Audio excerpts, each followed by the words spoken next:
Bismillahirrahmanirrahim. Innal hamdalillah nahmaduhu wa nasta'inuhu wa nastaghfiruhu wa na'udzu billahi min shururi anfusina wa min sayyiati a'malina. May yahdihillahu fala mudilla lahu wa may yudlilhu fala hadiyalah. Wa ashhadu an la ilaha illallah wahdahu la syarika lah. Wa ashhadu anna Muhammadan 'abduhu wa rasuluh.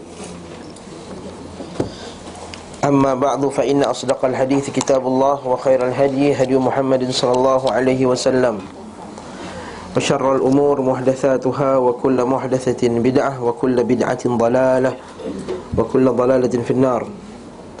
Sebenarnya kalam ila kalam Allah Subhanahu wa taala dan sebaik-baik petunjuk ialah petunjuk Nabi Muhammad sallallahu alaihi wasallam. Dan seburuk-buruk perkara ialah perkara yang dia ada-adakan dalam agama. Setiap yang dia ada-adakan itu adalah bid'ah. Setiap bid'ah itu adalah sesat. Dan setiap yang sesat tempat yang dalam neraka. Alhamdulillah, kita berkumpul lagi pada pagi ini untuk kita membaca kitab Zadul Ma'ad, bekalan bagi orang yang nak menuju Allah Subhanahu wa ta'ala hari akhirat. Dan kita masih lagi dalam muqaddimahnya, iaitu bab berkenaan dengan babul ikhtiyar. Bab berkenaan dengan Allah Subhanahu wa ta'ala telah memilih ataupun melebihkan sebagian hamba daripada hamba yang lain. Maksudnya Allah Subhanahu wa ta'ala, dia mencipta. Antara salah satu sifat rububiyah Allah, dia mencipta dan dialah yang berhak untuk memilih mana yang lebih afdal di kalangan hamba tu. Bukan hak kita untuk memilih. Bukan hak kita untuk mengatakan ini lebih baik untukku dan itu lebih baik untukku. Sebab itulah bila kita ada sifat ataupun kita beriktikad bahawa kita yang lebih layak untuk memilih yang terbaik untuk kita, maka di situ kita ada sikap sombong. Kita akan bersikap menolak ayat-ayat Allah Subhanahu Wa Taala, menolak hadis Nabi sallallahu alaihi wasallam. Sebenarnya kita tengok dalam kehidupan kita yang harian lah. Contohnya kita kata makan tangan kanan tu afdal, tapi kalau orang yang menolak bahawa Allah Ta'ala yang memilih mana afdal, dia kata sukatilah aku makan tangan kiri pun, aku bukan basuh najis dengan tangan kiri, dia kata. Aku pakai Dettol, aku pakai Lifebuoy, kuman semua dah mati dah, tak kena. Contohnya. Maka dia rasa dia yang berhak untuk memilih. Dia yang rasa dia lebih afdal, lebih mempunyai sifat rububiyah tadi. Jadi kat sini menyebabkan umat sebagai manusia, dia rasa dia lebih afdal, lebih kuat, lebih pandai daripada Allah SWT. Dia pilihlah apa yang dia nak pilih. Lalu di situlah timbulnya musibah. Bila setiap manusia memilih apa yang dia rasa dia betul, maka di situ ialah punca musibah yang pertama. Punca dunia ni menjadi binasa disebabkan setiap manusia rasa dialah yang paling berhak atau dialah yang paling betul untuk buat benda tersebut. Bila tak ikut Nabi SAW, Allah dan Rasulnya. Jadi antara makhluk-makhluk yang Allah Ta'ala telah pilih yang kita bincang pada kuliah yang lepas, iaitu kita bincang malaikat, betul tak? Malaikat Jibril, Mikail, Israfil. Dan kita lihat antara banyak-banyak manusia yang Allah Ta'ala telah pilih, yang paling mulia ialah Rasulullah SAW. Kemudian kita berhenti pada Musad 46, betul tak? Begitu pula kan? Peringatan tu. Dia kata, qala al-muallif rahimahullah, berkata Imam Ibn Qayyim rahimahullahu ta'ala, begitu pula Allah Subhanahu wa ta'ala memilih para sahabat daripada manusia-manusia lain di alam semesta. Maksudnya, antara banyak-banyak manusia dalam dunia ni, Allah Ta'ala pilih manusia pada zaman tu untuk menjadi sahabat Nabi SAW. Maksudnya sahabat ni ialah manusia yang terpilih. Maka tak layak kita mengatakan pada sahabat ni benda-benda yang tak sepatutnya kita kata. Contohnya sahabat-sahabat ni khianat Nabi SAW. Sering dikatakan oleh orang Syiah kan. Syiah kata Aisyah ni khianat, Abu Bakar khianat, Uthman khianat. Bila kita katakan, bukankah dalam Al-Quran kata para sahabat ni as-sabiqun al-awwaluna minal muhajirin wal ansar walladzina taba'uhum bi ihsan radhiyallahu anhum wa radu an, telah redha kepada mereka dan mereka telah redha Allah sebagai Tuhan mereka. Dia kata itu dulu, itu masa zaman Nabi hidup, dia kata. Bila Nabi dah wafat, mereka telah berubah. Bila kita kata balik kat Syiah, bukankah apa yang Allah Ta'ala puji tu mesti benda tu dia baik sampai dia mati? Betul tak? Seorang yang Allah Ta'ala telah puji, dia masuk syurga, redha kepadanya, takkan Allah Ta'ala akan redha kepada orang yang akan menjadi murtad selepas tu? Dia katakan, tak, Allah Ta'ala boleh macam tu. Allah Ta'ala boleh merubah fikirannya. Bukankah itu hak Allah? Oh, Syiah pandai dia. Sebab tu pada Syiah dia ada satu panggil, dia panggil Aqidatul Bada'. Dia panggil Aqidatul Bada'. Bagi ni iaitu Allah Ta'ala tu, dia ada, mereka berakidah bahawa Allah Ta'ala boleh mengubah idea dia. Maksudnya Allah Ta'ala boleh, rasa mula-mula macam ni okey, lepas tu tak okey lah, kita ubah lain lah. Macam kita susun rumah lah, furniture kan, sebulan sekali bertukar. Saya balik rumah mak saya, lain macam ni, minggu lepas lain pula. Lagi 2-3 bulan lain pula. Itu biasalah, rumah saya macam tu juga. Sikit-sikit tukar, sikit-sikit tukar. So apa? Kita rasa macam tak elok lah macam ni lah. Ini dah, anak dah ramai, kita luaskanlah kawasan depan ni. So maksudnya kita ni, ilmu kita tak konsisten. Kadang-kadang macam ni, kadang-kadang macam ni. Allah Subhanahu Wa Ta'ala bukan macam tu. Allah Ta'ala tahu apa yang akan terjadi sampai hari kiamat, dan ditulisnya pada Lauh Mahfuz.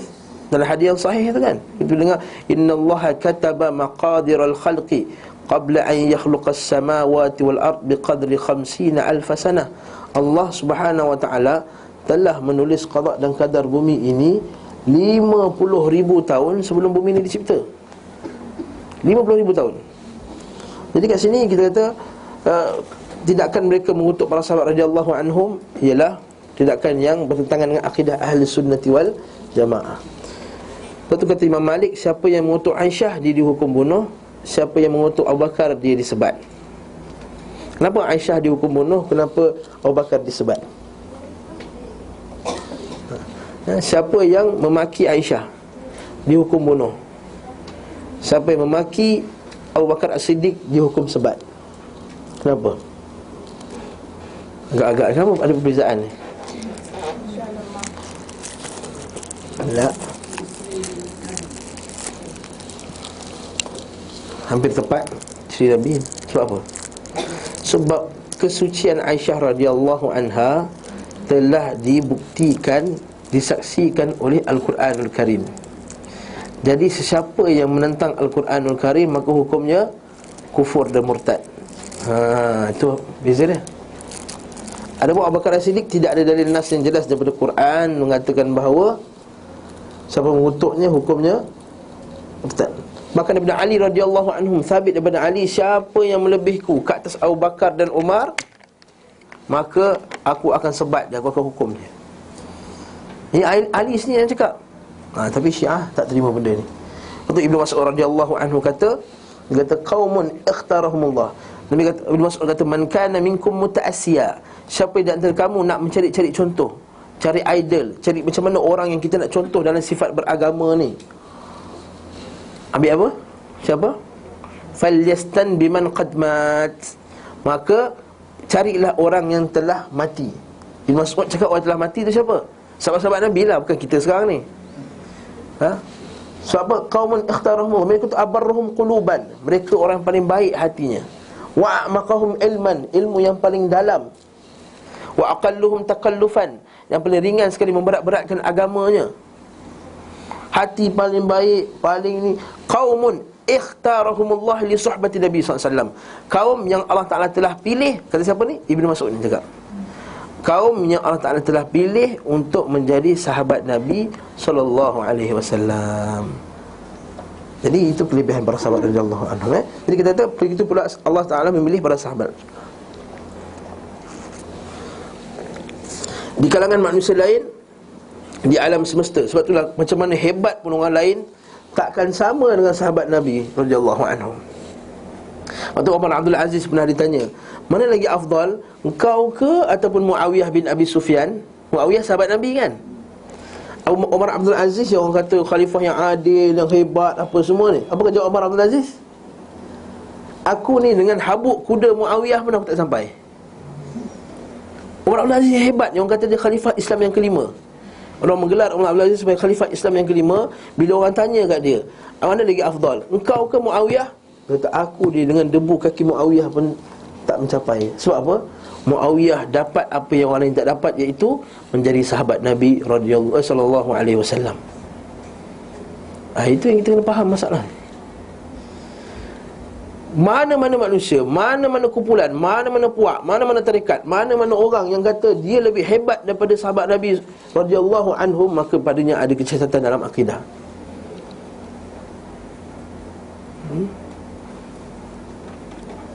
Jadi bila kita lihat setengah orang dia buat syariat baru, dia kata sahabat tak buat, kita tak sepatutnya kita tak buat.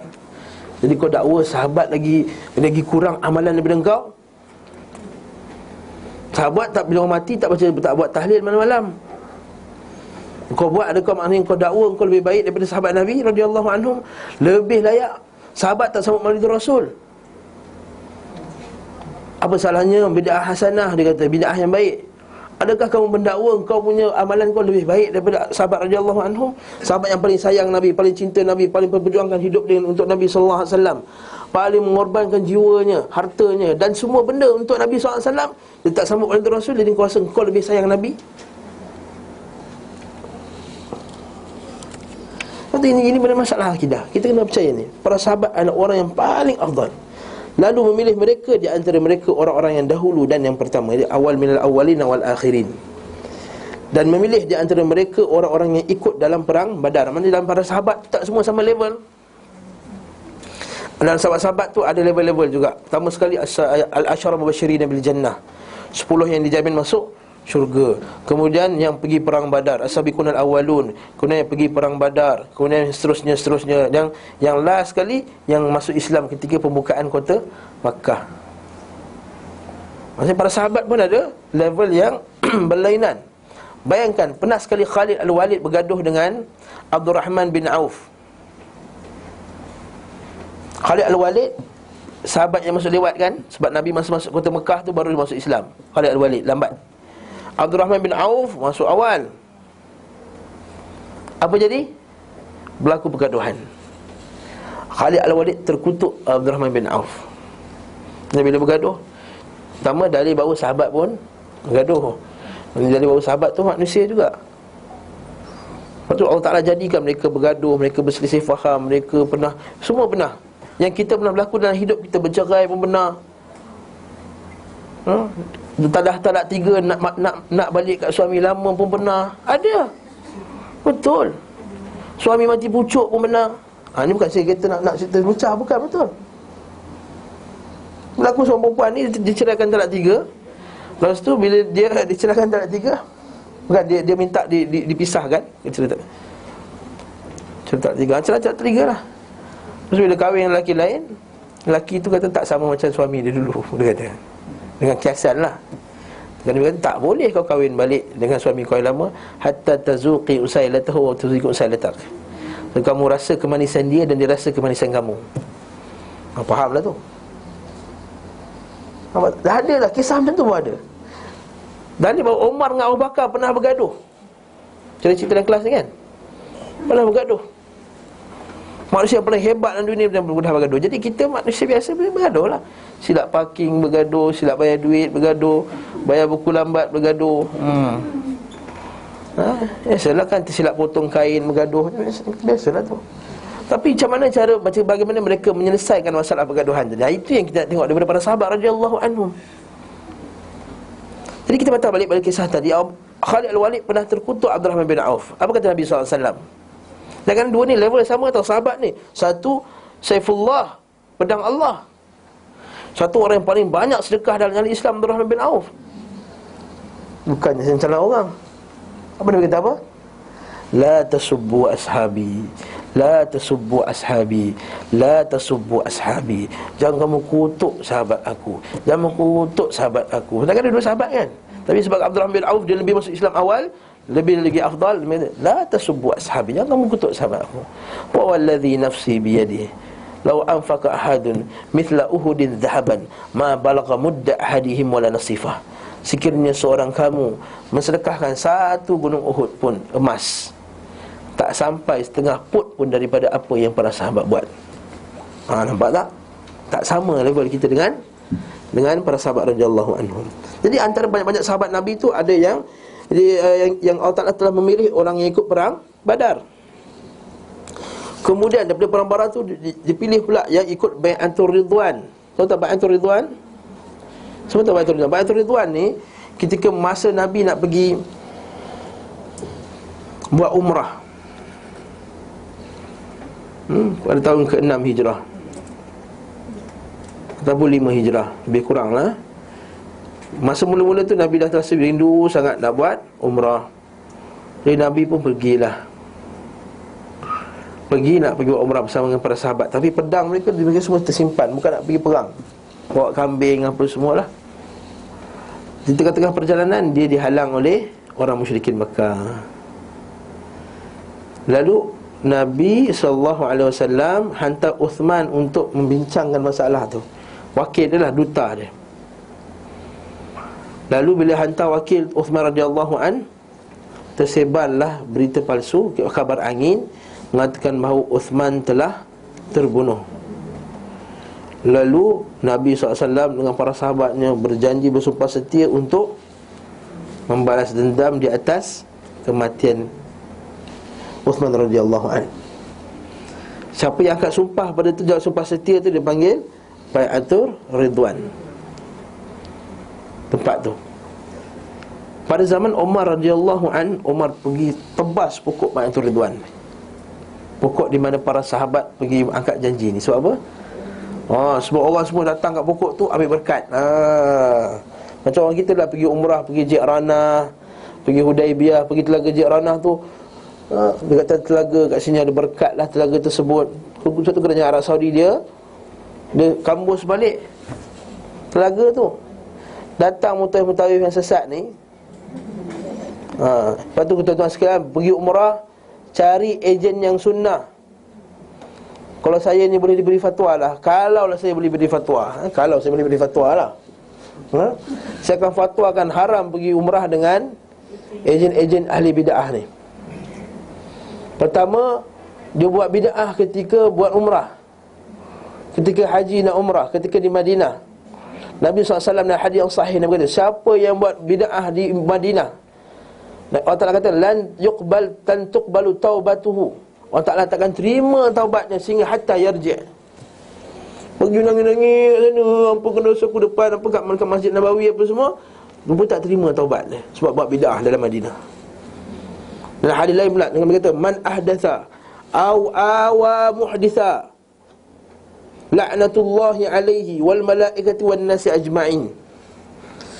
Siapa yang buat bid'ah kat Madinah atau melindungi orang buat bid'ah, sokong orang buat bid'ah. Sokong termasuk bingit ejen dah lah ni. Tak sebut lah. Sokong masuk bingit ejen lah. Kata tak apalah, ni murah ustaz, yang sunnahnya mahal. Tak apa, pergi mahal lagi bagus. Beli kereta mahal boleh, pergi umrah mahal boleh juga. Au awa muhditha la'natullahi alaihi wal malaikati wan nasi ajma'in. Laknat Allah ke atasnya, para malaikat laknatnya, dan semua manusia laknatnya. Tak sanggup saya. Itu kena faham lah tu. Kalau ustaz keras ni, ustaz ni, kita tak nak dilaknat Allah. Bukan kira keras tak keras, kita nak halang orang yang pendapat laknat Allah. Zaman Umar radhiyallahu anhu, orang buat bid'ah, dia sebat sampai berdarah kepala dia, Subair. Contoh bid'ah di Madinah, membuat berdoakan keberkatan di tempat-tempat yang tadilah, Ji'ranah tadi, apa semua kat Mekah tu. Dekat Madinah contohnya pergi dekat setengah-setengah kubur, kemudian dia kata, ya Allah, ya Tuhanku, dengan berkat syekh ni, sahabat-sahabat syuhada Uhud ni, kan? Ada yang pergi naik atas gunung tu, berdoa atas tu pula, bid'ah. Dia naik Jabal Rumat tu, tempat orang pergi memanah tu kan, memanah, dia naik atas tu, berdoa atas tu. Setengah ejen dia buat. Saya tak nak sebut nama je ejen tu. Sebab saya dulu, saya kerja sebagai mentawif, tuan-tuan. Sebelum saya masuk Ihsan Taklim ni, kerja saya mentawif. Kejap-kejap saya pergi dengan ejen tu, kejap-kejap saya pergi dengan ejen tu, kejap-kejap saya pergi ejen. Kita tengok sendiri apa yang dia buat. Belum lagi dalam bas sekali, kita sekarang mahu pergi ke Madinah. Pandang ke kanan Kaabah, lambai Kaabah. Orang semua lambai. Ya lah, macam-macam semua lambai sampai. Kita masa tu tak tahu ejen ni bid'ah, kita pun Allahu Akbar. Sampai kat syuhada Uhud, pergi dekat Arafah tu. Arafah ada tiang putih tu kan. Jabal Rahmah kan? Dia berdoa menghadap ke tiang Jabal Rahmah tu. Berdoa menghadap ke tiang putih tu. Orang kiblat sana, doa ke kiblat. Asal doa menghadap ke tiang putih tu bid'ah.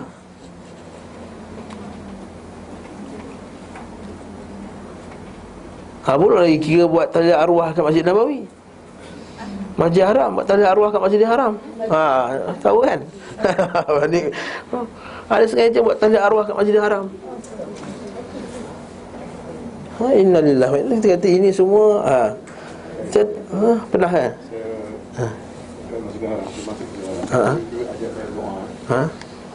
Minta ampun Allah terpaksa berimam dengan Imam Wahabi. Sebab Allah ampunkan, sebab terpaksa memang. Itu dilahirkan di Mekah. Minta dia lah. Mana suruh minta ampun, bertaubat sebab apa? Sebab berimam ke Imam Wahabi. Bid'ah. Nanti kita kata tu yang bahaya. Lepas tu kita kata tuan-tuan, ejen pergi ingat ejen sunnah. Siapa ejen dia tak boleh cerita sini sebab dia masuk YouTube. Jadi kita kata lepas kelas kan kita tunjukkan siapa ejen sunnah nak pergi umrah ni. InsyaAllah selamat. Kalau tak ada pun pergi kumpul orang, ajak satu ustaz sunnah pergi. Sponsor dia sekali, lagi bagus. Boleh buat kuliah lagi kat situ macam Ustaz Halim buat dulu kan. Dia buat grup 40 orang kumpul pergi umrah dengan sunnah, ajar sunnah betul-betul. Pergi setiap tempat tu ajar yang sunnah, dia tunjukkan mana orang buat bid'ah. Belum lagi yang pergi berdoa dekat menghadap ke kubur Nabi tu, pergi sujud kat kubur Nabi pun ada. Sentuh-sentuh benda besi tu, berkat besi tu bukan Nabi buat.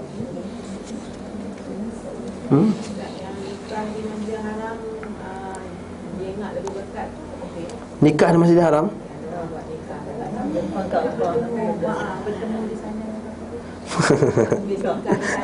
Nabi pun tak pernah nikah di depan Kaabah. Nabi ada 11 isteri. Sebutkan sebut Nabi ada 11 isteri kan? Sebutkan mana yang Nabi yang ada 11 isteri yang Nabi nikah kat Kaabah. Mana ada. Nikah tak mesti di depan Kaabah. Tak ada. Keberkatan kepada perkahwinan adalah pada mengikut syariat, ikut sunnah Nabi SAW. Dan kerana Allah Ta'ala itu, bukanlah keberkatan pada tempat-tempat tertentu. Berapa ramai orang tempat-tempat tertentu tapi perkahwinannya tidak dapat keberkatan sebab tak ikut syariat Allah. Dalam masjid pun tak ada kan?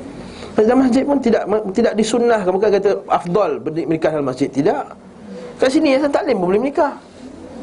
Datang puang yang Bali, kita nikah kat Yayasan Taklim. Tak ada kita kata ada afdalnya menikah di masjid. Tidak. Bahkan saya tengok pada sekarang ni nikah di masjid banyak mungkar daripada banyak yang bagusnya. Datang seksi meksi ni buat apa? Bukan riak Ustaz. Kalau buat dekat musbah riak lah macam dia ada duit. Tak semestinya riak ke tak riak. Bukan, tak semestinya itu kan kata. Tapi kalau dalam pada maksiat tak betul lah. Disambung lagi. Jadi itu bai'atul ridwan ya. Bai'atul ridwan. Setelah itu dipilih antara mereka agama yang paling sempurna, syariat yang paling utama, akhlak yang paling baik, bersih dan suci. Itu Ibnu Abbas dalam satu hadis. Ibnu Abbas kata, para sahabat ni hebat, kata. Dia tak tanya soalan, melainkan 13 soalan dekat Nabi SAW. Dan 13 soalan tu semua berkaitan dengan fiqah, bukan berkenaan akidah, tak ada. 13 soalan dia tanya berkenaan dengan hukum. Apa yas'alunaka 'anil mahid, yas'alunaka 'anil yatama, dan Quran sebut tu. Jika bertanya kamu tentang haid, jika bertanya tentang anak yatim, yas'alunaka 'anil syahril haram, jika bertanya kamu tentang bulan-bulan yang haram. Para sahabat ni, dia diterima syariat tu, diterima dengan sepenuh hati. Dia tak kata, kenapa Ustaz? Kenapa? Kita semua kenapa? Semua nak cari hikmah di sebalik. Ya, ada hikmah. Boleh diceritakan kalau Quran cerita. Tapi kita selalu nak cari, semua nak cari apa kelebihan. Kita kata, kalau tak tahu kelebihan pun, kita kata tahu pada taat kepada Allah tu pasti ada kelebihan. Pada taat kepada Allah pasti ada kelebihan. Walau anna ahlal qura amanu wattaqaw la fatahna alaihim barakati minas sama'i wal ard. Walakin kadzabu la akhadnahum bima kanu yaksibun. Allah Taala kata, sekiranya penduduk kampung itu taat kepada Allah, amanu wattaqaw la fatahna alaihim barakati minas sama'i wal ard. Berkat langit dan bumi. Ayat yang sama juga turun kepada orang Bani Israel. Ya ahlal kitab, wahai ahli kitab, kalaulah kamu ni taat kepada perintah Allah Ta'ala, walau anna ahlal kitabi amanu wattaqau lakaffarna anhum sayyi'atihim. Allah Ta'ala akan hapuskan dosa mereka. Wala adkhalnahum jannatin na'im. Allah Ta'ala akan masukkan mereka ke dalam syurga. Allah Ta'ala sebut dalam Quran. Dan la akalu min fawqihim wa min tahti arjulihim. Siapa yang taat kepada Allah, buat apa yang dalam kitab Allah, la akalu min fawqihim wa min tahti arjulihim. Mereka akan makan apa yang daripada atas mereka dan di bawah mereka. Maksudnya makanan yang datang dari langit dan makanan yang datang daripada bawah, rezeki yang murah.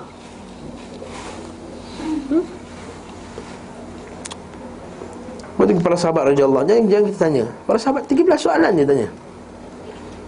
Beribu-ribu sahabat tu 13 soalan saja, subhanallah. Soalan maksudnya tanya kepada hukum. Allah SWT memilih umat beliau sallallahu alaihi wasallam atas umat-umat yang lain. Ini pemilihan dari segi umat pula. Iaitu dalam banyak-banyak umat, umat Nabi Adam, umat Nabi Nuh, umat Nabi Ibrahim, umat Nabi Musa, umat Nabi Isa, umat Nabi Muhammad sallallahu alaihi wasallam yang paling afdal. Nabi Muhammad SAW paling afdal, yang paling pendek umurnya tapi yang paling banyak amalannya. Dan satu hadis Nabi SAW, Nabi sebut, perumpamaan kamu ni dan dibandingkan dengan umat-umat sebelum kamu, seumpama satu orang yang mengupah pekerja. Lalu pekerja yang pertama dia, siapa yang nak bekerja dengan upah yang sedemikian banyak, daripada pagi sampai tengah hari, sampai zuhur, sampai tengah hari lah. Lama tak kerja? Lama lah. Kemudian orang yang kedua pula, daripada tengah hari sampai petang, pendek sikit daripada yang pagi tadi, betul tak? Dan orang yang ketiga, dia kerja daripada asar sampai maghrib je, tapi dapat upah 2 kali ganda orang yang bekerja macam siang tadi. Lalu orang yang kerja yang siang tadi, dia kata, kenapa kamu bagi dia gaji lebih? Yang mengupah tu kata, bukankah tadi aku dah offer gaji ni, kau terima, betul tak? Aku offer kontrak, kerja 1 hari, gaji dia katakanlah 1 dinar. Kau terima kan? Terima, jadi apa? Aku tak salah. Orang yang kedua pun sama juga, kerja dari tengah hari sampai petang. Aku dah kata gaji kamu 1 dinar dan kamu terimanya, kamu kata kamu setuju, aku bagilah. Jadi yang lepas asar sampai maghrib ni aku bagi 2 dinar. Jadi aku salah tak? Tak salah, apa suka tidak bagi siapa gaji lebih. Begitu juga Allah Ta'ala kata perumpamaan kamu. Yang pertama pagi sampai tengah hari tu orang Yahudi, kerja ibadat banyak tapi pahala tak. Pahala dia banyak tu je, kurang. Nasara dari tengah hari sampai petang, panjang pendek sikit daripada yang pagi tadi, pun sama juga ganjaran. Adapun umat Nabi Muhammad SAW, perumpamaannya macam kerja daripada asar sampai maghrib, tapi dapat 2 kali ganda. Bila umat kita Nabi Muhammad SAW, kita ini ada kelebihan pada umat yang lain. Apa dia? Setiap amalan kita pasti akan digandakan. Tak ada amalan yang tak diganda. Bahkan niat yang baik tu pun dah dapat pahala, betul tak? Kita semua makruf bab ni, belajar bab akidah apa semua, bab tauhid, ada belajar bab ni, semua akan digandakan. Tak ada amalan tak diganda, kecuali niat je yang tak ganda. Sedekah, ambil wuduk, semua ganda lah, 10 kali ganda. Bi asyri amthaliha man hamma bihasanatin fa'amilaha. Siapa yang berniat buat baik, kemudian dia melakukannya, bagi dia asyru amthaliha ila 700 dha'fin, sehingga digandakan kepada 700 kali ganda. Bukan sekadar 10 saja. 10 boleh darab 700 kali ganda. Maksudnya kalaulah kita datang solat 1 rakaat, 2 rakaat saja, kemungkinan Allah Ta'ala akan jadikan pahala dia macam kita solat 1400 rakaat. Tapi macam mana? Dengan sempurna khusyuknya, tawaduknya, wuduknya, niatnya, rukunnya, kefahaman dia, berbanding dengan orang-orang yang berbeza antara satu sama lain. Lepas tu Nabi SAW dalam hadis sahih, Nabi kata ada orang salat dapat 10/10, 9/10, 8/10, 7/10, 1/10, sehingga ada yang dapat 1/10 je lah sekali. Bergantung kepada niat keikhlasan dia lah. Niat dia, khusyuk dia. Kalau sembahyang cepat, tak khusyuk, bersegera, tak faham, mungkin 1/10. Wallahu ta'ala alam. Sebagaimana disebutkan dalam Musnad Imam Ahmad dan selainnya daripada hadis Bahs bin Hakim bin Muawiyah bin Haidah dari bapaknya, daripada kakeknya, iaitu datuknya. Beliau berkata, Rasulullah sallallahu alaihi wasallam bersabda, antum mufuna sab'ina ummah, kalian menjadi penggenap 70 umat. Maksudnya ada 70 umat dalam dunia ni. Antum khairuha, kalian adalah yang terbaik, wa akramuha 'ala Allah, dan yang paling mulia di sisi Allah. Tapi sekiranya melengkapi syarat-syarat menjadi mulia, kan? Bukanlah maksudnya kita tahu, maksudnya kita paling mulia, Yahudi tak mulia, kita lagi mulia. Jika menepati syarat kemuliaan umat Nabi Muhammad SAW. Apa syarat dia? Apa syarat dia? Kuntum khaira ummatin ukhrijat linnas, sebaik-baik umat. Apa dia? Ta'muru nabil ma'ruf wa tanhauna 'anil munkar wa tu'minuna billah. Beriman pada Allah, ajak buat kebaikan, mencegah kemungkaran. Itu sebab jadi umat terbaik. Nah, ayat lain pula, wa kadzalika ja'alnakum ummatan wasata, umat yang terbaik.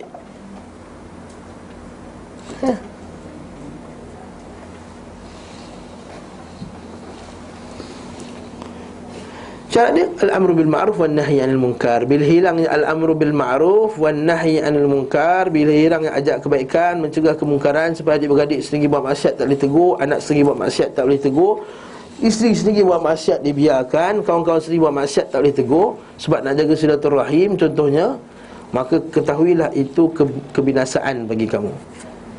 Allah Ta'ala sebut dalam surah Al-Ma'idah, ya ayyuhallazina amanu alaikum anfusakum la yadurrukum man dhalla idza ihtadaitum.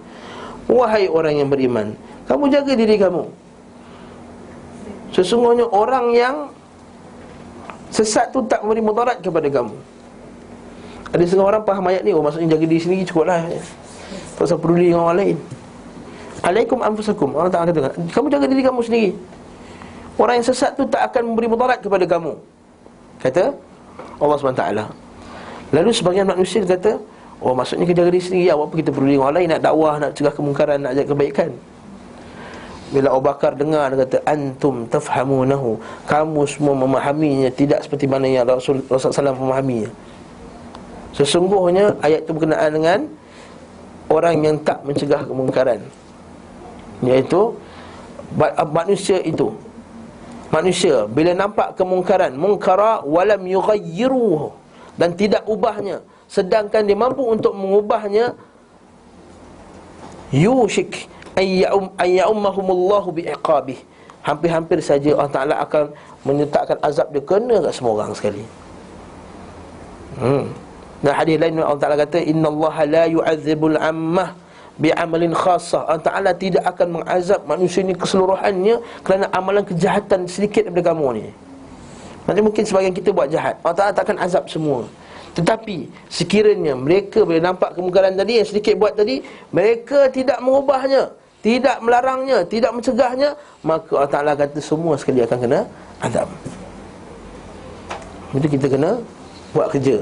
Tak cukup saja datang kelas dan taklim, balik, itu minum, makan, solat, sembahyang tahajud, apa semua cukup dah. Tak, kita kena buat kerja untuk Islam. Al-Ma'idah tengah-tengah lah, saya tak ingat ayat apa 4-5 muka surat 6 muka surat lepas tu. Alaikum anfusakum. Jadi lepas kelas kita boleh cari. Nak menghafal surah dengan ayat ni satu hebat tu, bukan semua orang boleh buat. Dan sekali pertandingan menghafal Al-Quran di Qatar ke kat mana, ada satu budak Afrika, dia hafal Quran dengan nombor dia sekali. Bukan mudah tu, dengan nombor ayat sekali. Punya hebat dia hafal Quran, dia boleh baca Quran reverse.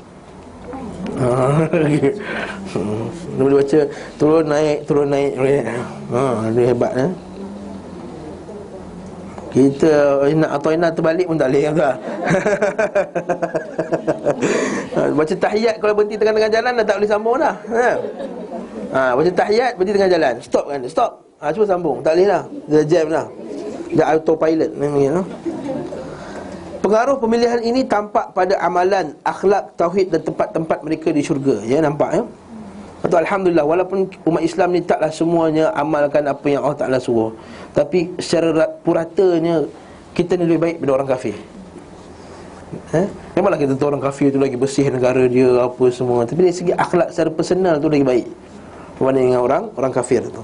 Begitu pula posisi mereka saat berada di padang mahsyar. Ya betul, awal sekali yang akan dihisap apa semua ialah umat Muhammad SAW. Kan 70,000 masuk syurga tanpa hisap tu umat Nabi. Betul tak? Kan Nabi SAW hadis yang sahih tu, Nabi dibentangkan berkenaan dengan hari akhirat. Dia tengok ada Nabi tak ada pengikut, seorang pengikut je. Ada Nabi dua orang pengikut, ada Nabi tak ada pengikut. Kesian Nabi tengok orang tu, Nabi tu. Kemudian nampak pula satu umat yang ramai. Nabi kata, ini umat aku ni, umat aku rasanya ni. Rupanya bukan. Ini umat Nabi Musa AS. Ramai juga. Sekali datang lagi sekerumunan, lagi ramai. Nabi kata, ini umat aku. Macam mana Nabi kenal? Kesan daripada ghurram muhajjalin, wuduk yang diambil. Dan Nabi kata, ada ramai-ramai ni 70,000 akan masuk syurga tanpa hisab. Lalu sahabat-sahabat bincang, siapa lah ni sahabat Nabi ke yang pergi berjihad ke apa ke, tak ada. Dia kata, aku tahu kamu semua bincang malam tadi kan, sebenarnya 4 orang yang masuk syurga, 4 golongan yang akan masuk syurga tanpa hisab 70,000 ni. Siapa dia? La yastarqun, la yatatayyarun. Mereka tak percaya benda-benda yang sial. Wala yastarqun. Mereka ini tidak buat ruqyah, tak minta orang jampi dia. Wala yaktawun, dan tidak buat perubatan dengan besi panas. Wa ala rabbihim yatawakkalun, dan mereka ni bertawakal kepada Allah dengan sebenar-benar tawakal. 4 orang ni. Kata Uqashah bin Mihsan, dia kata, ya Rasulullah, aku termasuk ke dalam kumpulan tu? Kata, kau termasuk. Datang seorang lagi, ya Rasulullah, aku termasuk ke? Uqashah dah minta dulu, dia kata. Uqashah dah minta dulu, kau terlambat. Tapi sebenarnya Nabi nak kata kau tak termasuk sebenarnya. Tapi Nabi tak nak kecilkan hati dia. Sambung lagi. Begitu pula posisi mereka saat berada pada mahsyar, di mana mereka berada di atas manusia di satu tempat tinggi, memantau manusia lain yang dari ketinggian lagi tinggi dari tempat lain. Dari riwayat Tirmizi dan hadis Buraidah bin Al-Husayb Al-Aslami, dia berkata, Rasulullah SAW bersabda, ahlul jannati 20 wa 100 saffin. Ahli syurga itu ada 120 saf. 80 minha min hadhihi al-ummah. 80 saf umat ini, umat Nabi Muhammad sallallahu alaihi wasallam. Wa 40 min sa'iril umam, dan 40 lagi daripada umat-umat yang lain. Maka ada 80 saf sahaja. Tapi saf ni panjang mana, wallahu alam lah. Kalau 80 saf ikut masjid kita, memang tak tahulah kita ni boleh masuk ke tak. Okay? Para sahabat dia dah 124,000. Nabi dia 313. Okay? Tengok macam tak ada harapan Nabi. Jangan kata macam tu 70-80 saf tu tak tahu panjang mana, tak tahu lebar mana. Wallahu a'lam. Dalam riwayat lain kitab As-Sahih dari hadis Abu Sa'id Al-Khudri daripada Nabi SAW tentang ba'thun nar, utusan neraka. Wallazi nafsi biyadihi, demi jiwaku berada di tangannya. Inni la atma'u an takunu syatra ahli jannah. Sungguhnya aku sangat menginginkan bahawa kalian menjadi setengah penghuni syurga, maksudnya umat Nabi Muhammad sallallahu alaihi wasallam. Maka mungkin saja dikatakan bahawa hadis ini lebih sahih, ataukah dikatakan Nabi sallallahu alaihi wasallam berkeinginan agar umatnya menjadi setengah penghuni syurga. Namun Rabbnya memberitahukan kepadanya sesungguhnya mereka 80 baris. Mungkin macam ni. Mungkin Nabi mula-mula Nabi minta, aku haraplah 80 setengah. Rupanya Allah Ta'ala bagi lebih. 80 daripada 120, maksudnya 2/3 lah, betul tak? 2/3 lah daripada 2/3 daripada 120. Asalnya Nabi minta setengah je, nampak tak? Aku harap setengah dah. Masa agak-agak Nabi tengok, rasanya setengah je boleh. Rasanya setengah je boleh, boleh masuk. Jadi 2/3 yang boleh masuk. Jadi jangan pula kita ada fikir macam ni. Kita jangan bagi ramai-ramai masuk syurga sangat, nanti kita punya can kurang. Jangan dia tu lah. Kalau kita ajak semua menjadi baik kan, kita tak ada can nanti. Bukan macam tu. Kalau kita ajak orang masuk, ajak kebaikan, kita punya saham lagi naik lah. Itu je konsep dia. Kita sedang faham pula. Dia bukan macam bisnes kan, jangan beritahu orang lain, nanti orang lain ambil. Bukan. Di antara pengutamaan Allah SWT dan kekhususannya terhadap umat Nabi Muhammad SAW, bahawa dia memberikan kepadanya ilmu dan kebijakan yang belum pernah diberikan kepada umat yang lain. Nampak tak? Allah Ta'ala bagi pada umat ini ilmu dan akal bijaksana yang tak sama macam umat-umat sebelum ni. Sebab itulah tak ada umat sebelum ni yang boleh buat macam Imam Bukhari. Tak ada umat ini, tak ada umat sebelum-sebelum ni, sebelum umat Nabi Muhammad SAW yang hafal ratusan ribu hadis. Tak ada. Umat Nabi Muhammad SAW ada benda ni. Imam Bukhari hafal ratusan ribu hadis. Imam Ahmad hafal sejuta hadis. Imam Bukhari, tapi Sahih Bukhari itu daripada 600 ribu hadis. Ratusan ribu hadis. Dalam kitab kita ni dah berapa ratus ribu hadis lah. Umat ini bukannya zaman Imam Bukhari, dah jauh dah 700 lebih hijrah. Dan zaman sekarang masih lagi ada orang menghafal Kutubus Sittah. Kutubus Sittah tu dia hafal. Antara yang terkenal ni Syekh Muhammad At-Tarifi,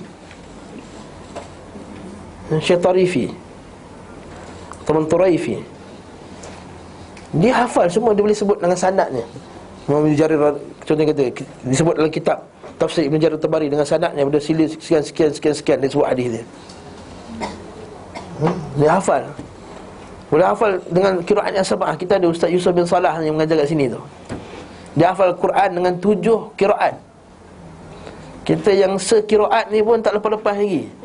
Dengan 7 qiraat hafaz dengan bersanad sekali. Lepas tu kita kata Allah Ta'ala bagi ini kepada umat kita je, tak dapat pada umat lain. Hatta diorang pada yang padri-padri ni tak hafal pun kitab Bible doang. Bila Ahmad Didat berdebat dengan dia buka macam ni, dia sebut dia dalam chapter ni, chapter sekian, dalam verse sekian. Padri tu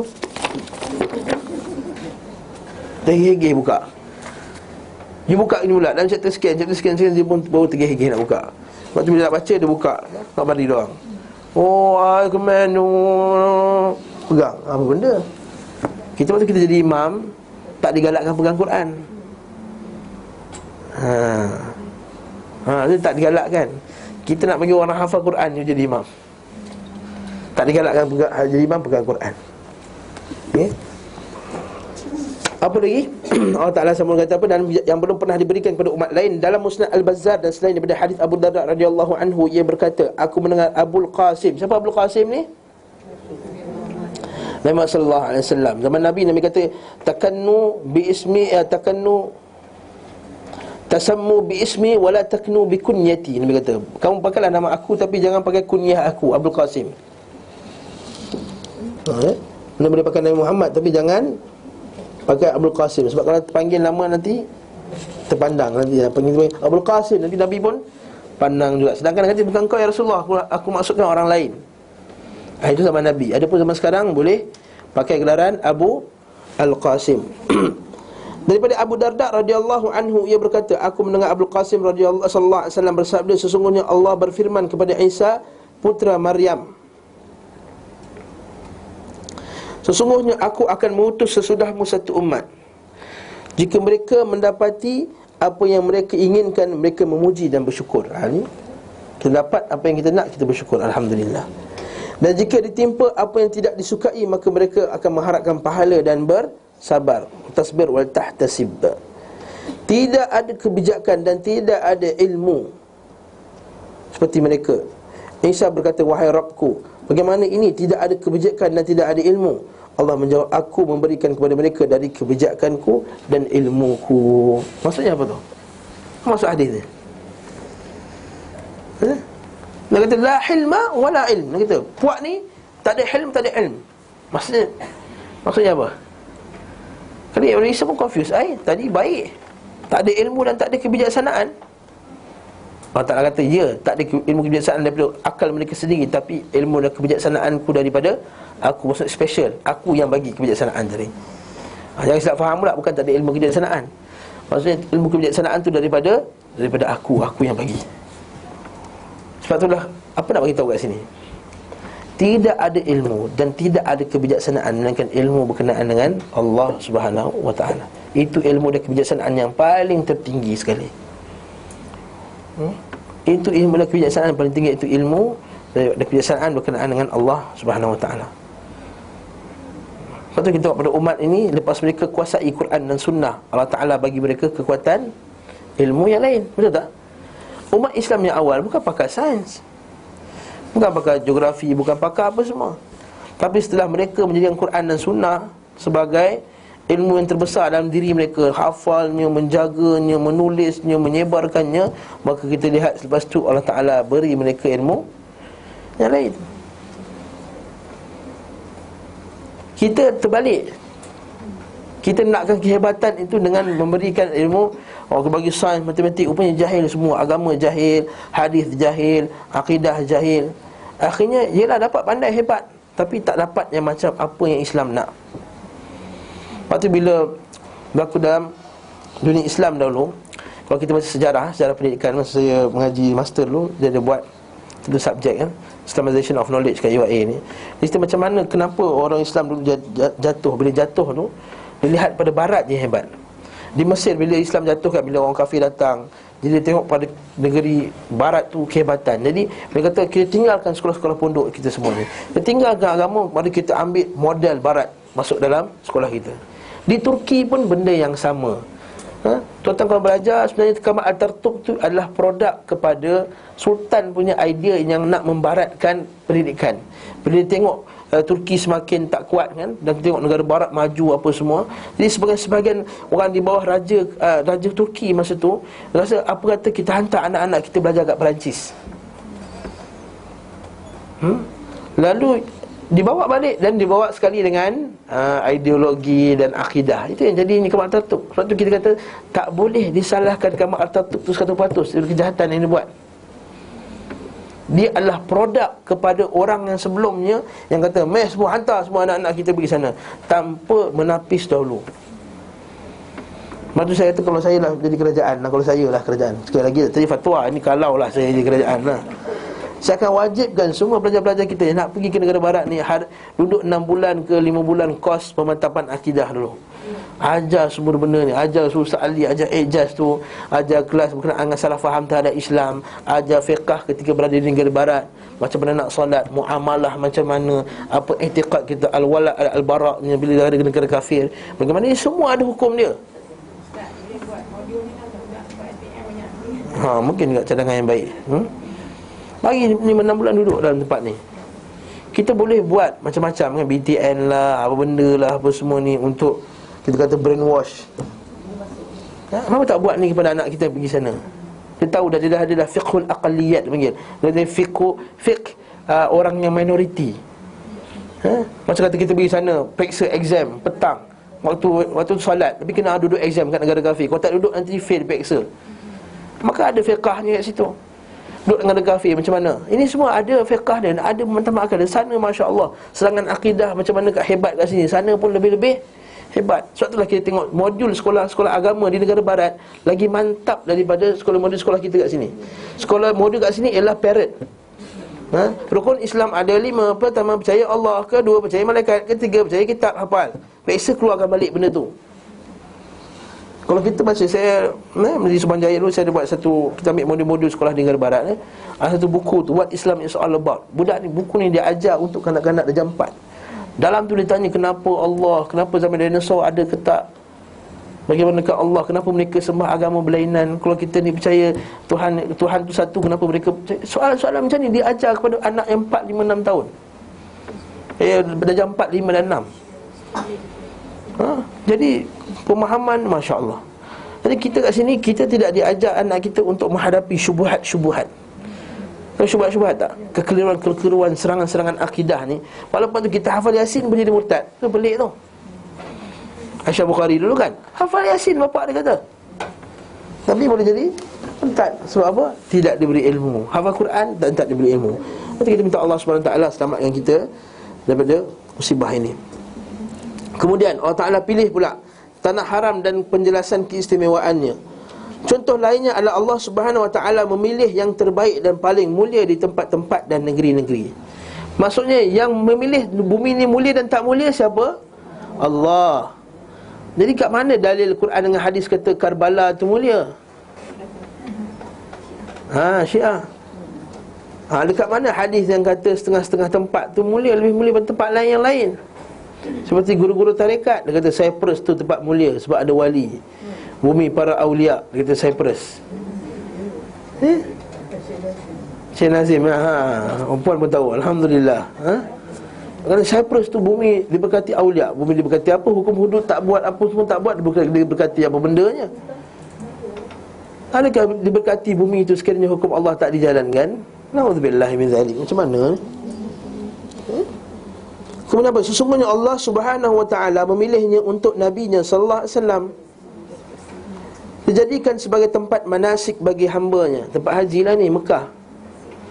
Lepas tu Mekah tu macam mana kelang kabut dia pun, betul tak? Kelang kabut tak? Ia bumi yang terbaik dan bumi yang paling best kita nak duduk. Tak pernah lah kita rasa nak rasa boring ke, tak ada lah. Rasa nak duduk lama lagi. Sebab walaupun kelang kabut tak, kelang kabut dengan Arab yang kelang kabutnya, dengan Bangladesh kelang kabut kat situ semua kan, dengan Pakistan yang kelang kabut kat situ, macam-macam lah. Orang macam-macam, Indonesia datang apa semua, ramai gaduh-gaduh, langgar-langgar. Tapi seronok tak? Seronok, tak rasa. Tak dapat pada tempat yang lain. Nikmatnya berada di, lepas tu Allah Ta'ala kata diberkati Mekah ni. Dalam Quran Allah Ta'ala kata, apa ayatnya? Allah Ta'ala menyebabkan hati-hati kamu semua terpaut kepada Kaabah, kepada Mekah. Walaupun susah, Allah Ta'ala makbulkan doa Nabi Ibrahim, iaitu menjadikan hati-hati kita semua terpaut kepada Mekah ni. Hati kita terpaut. Betul? Allah mewajibkan kepada para hamba untuk datang kepadanya. Wajib untuk haji lah, jarak dekat maupun jauh, dan dari seluruh pelosok negeri. Mereka tidak boleh masuk kecuali dalam keadaan tawaduk, khusyuk, menghinakan diri, melepaskan penutup kepala, iaitu ihram kan, dan menjauhi pakaian penghuni dunia. Betul, kalau kita masuk Mekah nak umrah, kita kena cabut semua, betul tak? Dekat tempat ihram tu dah kena cabut dah. Menunjukkan bahawa taklah orang yang masuk Mekah ni melainkan dia kena tawaduk. Walaupun anda pakai ejen haji yang paling mahal sekali, 150,000 punya, tapi anda tetap juga kena masuk dalam keadaan tawaduk. Kalau pakai kain 2 helai tu tanpa seluar dalam dan tanpa apa pun, kena pakai selipar juga. Melepaskan penutup kepala dan menjadi penghuni dunia. Allah SWT menjadikannya sebagai wilayah haram dan aman. Haram tu maksudnya apa? Haram tu maksudnya mulia lah. Masjidil Haram, The Holy Mosque. Kan mana Masjidil Haram? Terjemah bahasa Inggeris apa? The Holy Mosque kan. Tidak boleh ditumpahkan darah padanya. Jadi kita tak boleh bunuh binatang, tak boleh bunuh-bunuh. Jadi zaman Nabi berlaku juga. Kan Nabi masuk Mekah perang kan? Tak, Nabi masuk Mekah. Maksudnya Nabi serang lah Mekah. Betul, orang musyrikin kata, apa ni kamu langgar ni, pergi serang. Allah Ta'ala kata apa? Wal fitnatu asyaddu minal al-qatl. Fitnah itu lebih buruk daripada membunuh. Fitnah apa tu? Fitnah syirik lagi besar. Okay?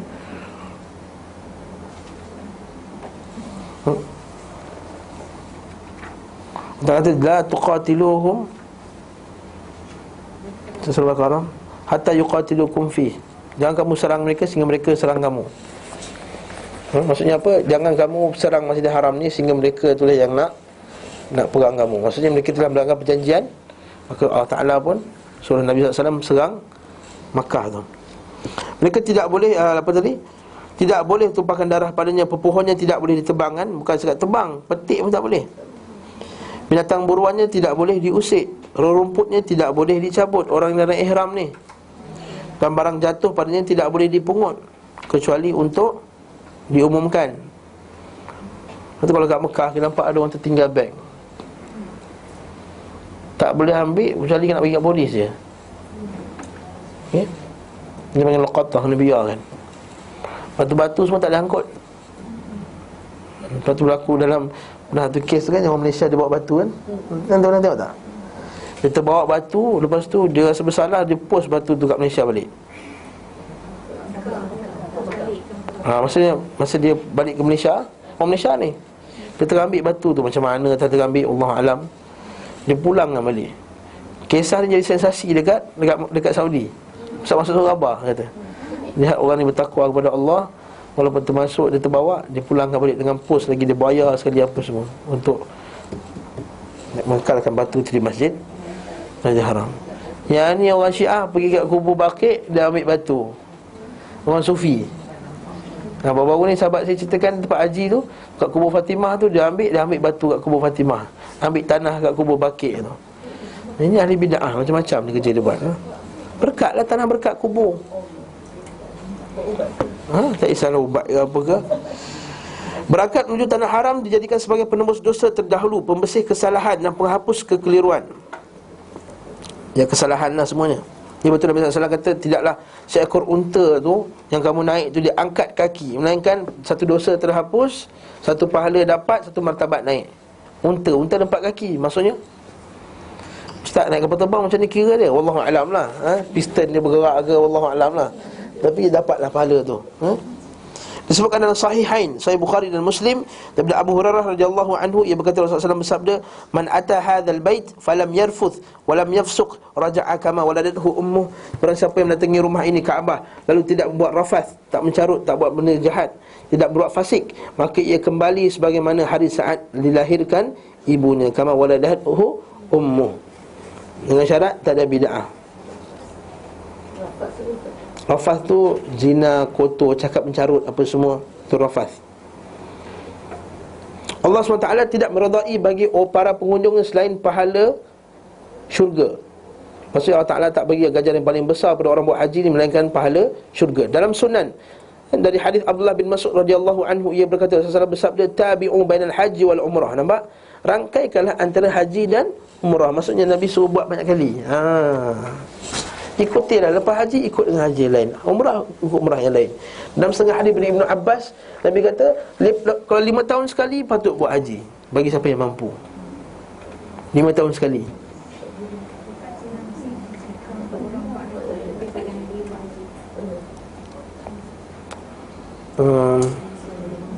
Semua orang pergi haji, wallahu alam. Tapi dalam hadis kata 5 tahun sekali pergi haji. Abdullah bin Mas'ud haji berapa kali? 40 kali ke 30 kali? Tak dapat buat al-hajj belakang dia. Haji ke apa tak panggil pun. Belakang mana? Sebagai salaf haji tiap-tiap tahun selama berpuluh-puluh tahun. Thabit Al-Bunani, tak silap saya, dia hari tu kata dia buat haji 40 ke 50 tahun dah. 50 tahun buat haji. Maksudnya tiap-tiap tahun dia buat haji. Ini wallahu a'lam. Jadi ikuti dia 5 tahun buat haji.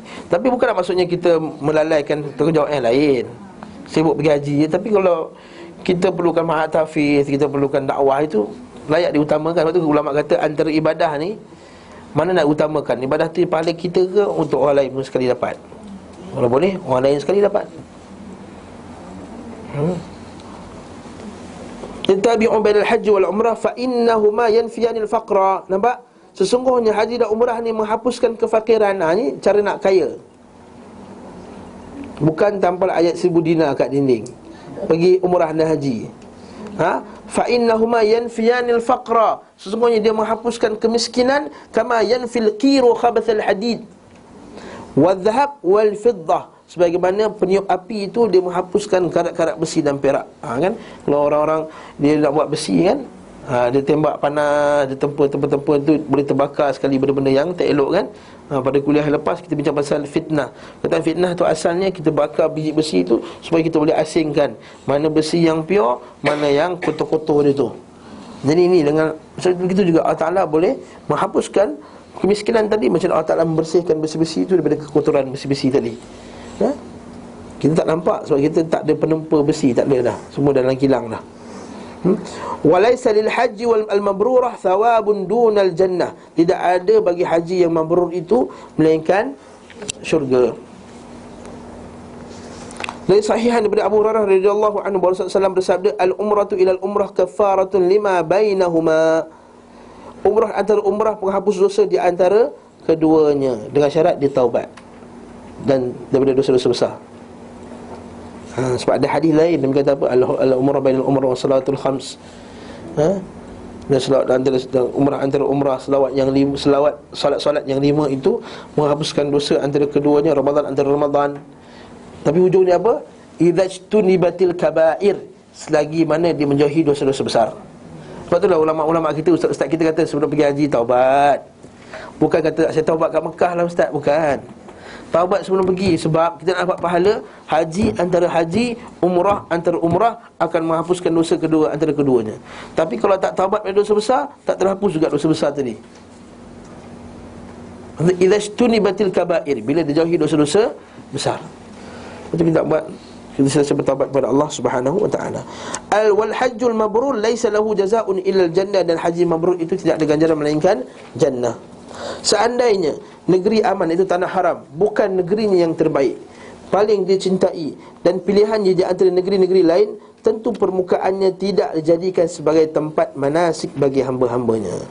Tidak pula mewajibkan bagi mereka mengunjunginya, dan menjadikan hal itu sebagai salah satu fardu Islam yang paling utama.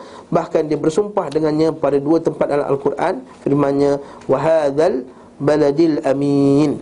Lain pula la uqsimu bihadzal balad, sesungguhnya aku bersumpah dengan negeri ini. Tidak ada di atas permukaan bumi atau satu tempat yang wajib bagi setiap orang mampu untuk berusaha mengunjungi dan tawaf di rumah di antara keduanya melainkan Mekah. Lepas tu setengah orang dia tak faham benda ni. Dia pergi duduk Mekah 3 hari nak buat haji, buat umrah, duduk Madinah 8 hari sebab dah dapat 40 waktu. Ini satu lagi tak faham ni. Ini yang tak faham, otak ni tak mana. Kita haji, solat dekat Masjidil Haram 100,000, Masjid Nabawi 1,000. Yang kedua, hadis 40 waktu tu tak sahih. Ia ada hadis yang umum, siapa yang jaga 40 waktu tak bersama dengan imam dan jemaah, takbir pertama, Allah Ta'ala akan buang padanya sifat munafik. Itu confirm. Di mana-mana masjid kita boleh, masjid Taqwa boleh, masjid Ghufuran boleh. Wanita dia dah special dah, sebenarnya Umar pun dah masuk syurga, mana-mana pintu dia masuk. Ni orang lelaki, ni orang lelaki, ya. Tapi ada pun kalau perempuan buat benda tu juga, tak ada masalah, boleh juga. Tapi perempuan afdal di rumah lah, makruf. Ya. Kenapa puan ni macam tak puas hati je?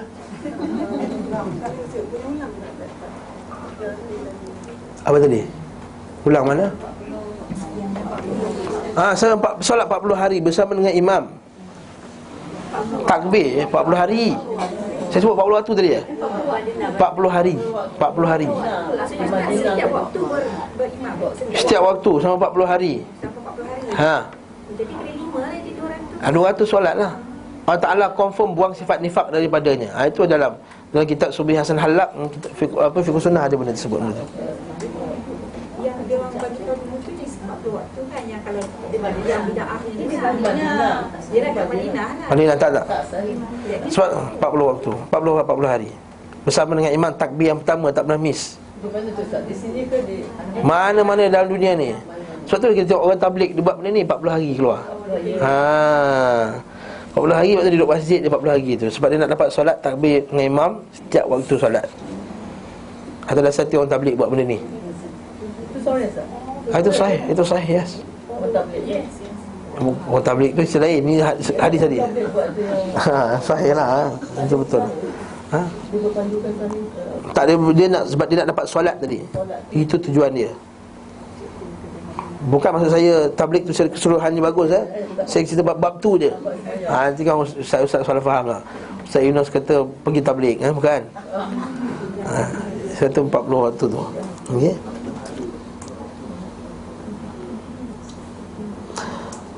Jadi kalau macam ni jangan silap faham. Dia duduk Madinah lama pula.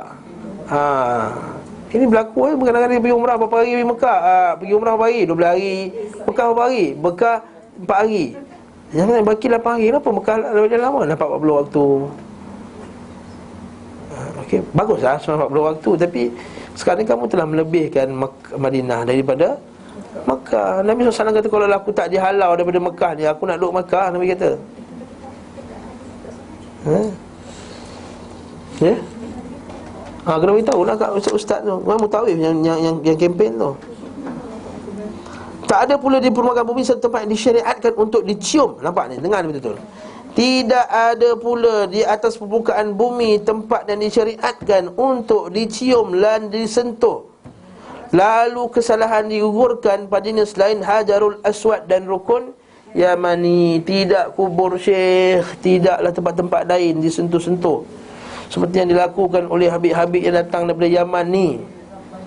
Ni saya declare, tak apalah, keluar YouTube pun keluar lah. Saya beritahu je lah, kita tak ada apa pun.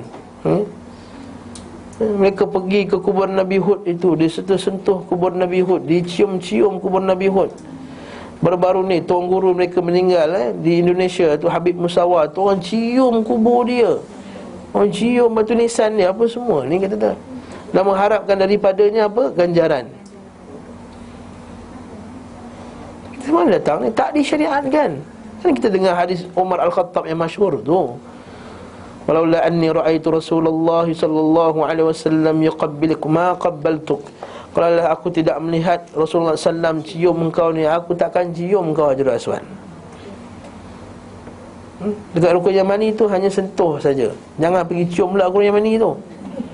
Orang Malaysia tak faham, dia pergi cium pula Rukun Yamani tu. Bergayut saja. Bergayut tu ada sunnah. Bergayut dekat multazam tu sunnah.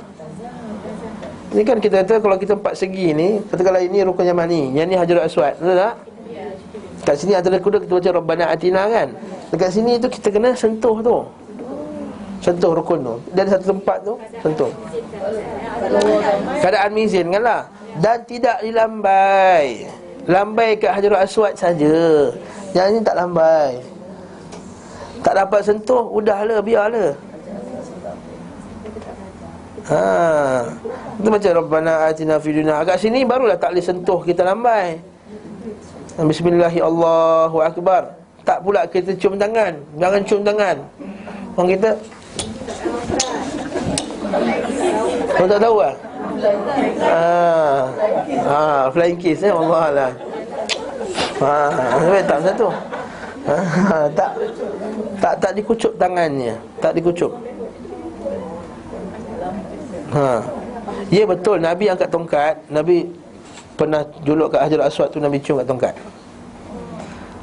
Tapi kalau lambai, melambai je Nabi. Lambai saja. Tapi tabung haji ke suruh lambai tak kan?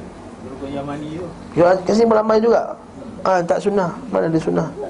Rukun Yamani sentuh. Rukun Yamani sentuh. Tak boleh sentuh, jangan lambai. Jangan kiaskan dengan tu. Ibadah ni kalau boleh kias-kias lah, semua nak kias. Kita buat macam Rasulullah buat lah. Mana berarti kat situ lah. Ibadah tak boleh kias-kias. Kalau kias-kias ibadah, sedap lah kita kias-kias semua kita boleh kias. Apa lagi yang sambung lagi? Kalian faham kan? Jadi tidak ada bumi yang dicium dan disentuh. Lepas tu Imam Nawawi rahimahullah dia katakan lagi, tidak ada dalam bumi ni yang boleh dicium dan disentuh melainkan Hajarul Aswad sebagai ibadah. Yang lain nak sentuh dan cium bukan ibadah, lantaklah. Jumpa beg aku ni mahal ni, coach ni. Itu lain lah. Macam tu lah contohnya. Dapat jumpa akhirnya. Jumpa kat London. Jumpa kat akhirnya. Cuma tak salah. Itu bukan ibadah. Ta'abudi.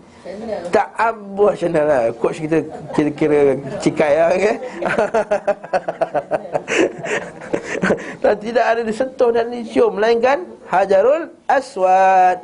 Jadi orang kita pergi sentuh, cium tiang apa kat kubur Nabi, beda. Orang pergi kat makam Ibrahim tu, dia pula dia jadi tukang cleaner tak rasmi tu kan. Dia ambil kain, dia tu tukang cleaner tak rasmi, dia bersihkan. Kau cleaner kat sini? Tidak, kata. Ini kan makam Ibrahim. Ni makam Ibrahim ni, kata.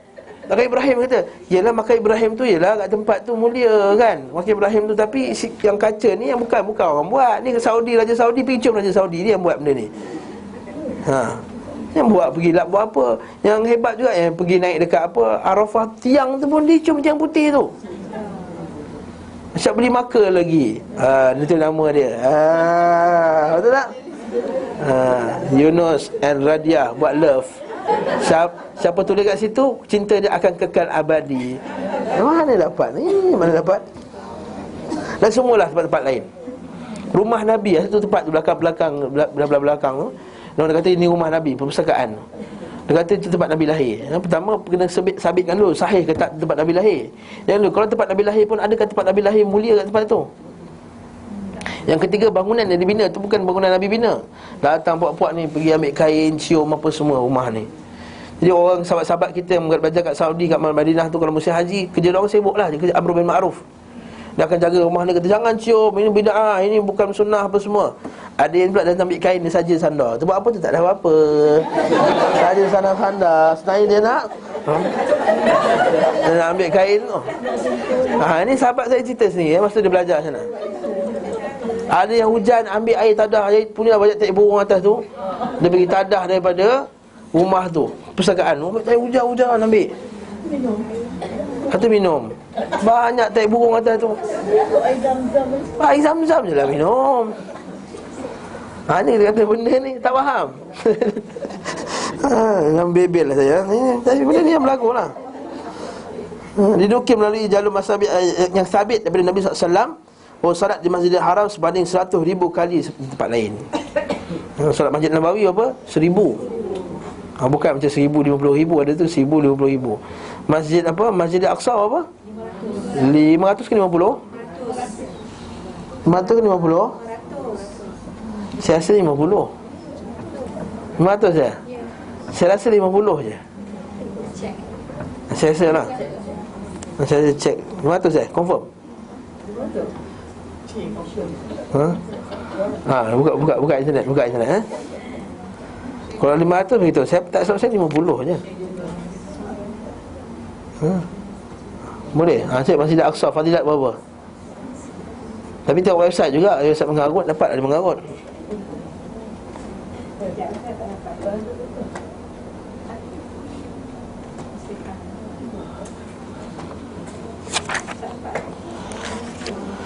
Kita sambung seterusnya. Salatun fi masjidi hadha afdalu min alfi salatin fi ma siwah illa al-masjidil haram. Solat di masjidku ini lebih afdal daripada solat di tempat-tempat yang selainnya melainkan Masjidil Haram. Wa salatun fil Masjidil Haram afdalu min salatin fi masjidi hadha bi mi'ati salatin. 500. Hadis apa? Orang cakap bukan hadis cakap. Blog tak boleh percaya. Okey, tak apa, kita sambung. Kita lagi lepas kelangan saya cari. Riwayat ini sangat tegas mengatakan bahawa Masjidil Haram adalah hamparan paling utama di muka bumi secara mutlak. Oleh kerana itu, safar dalam rangka mengunjunginya adalah fardu, sedangkan untuk selainnya adalah dianggap sebagai mustahab dan tidak wajib. Maksudnya, kita ni disibuk-sibuk untuk pergi safar,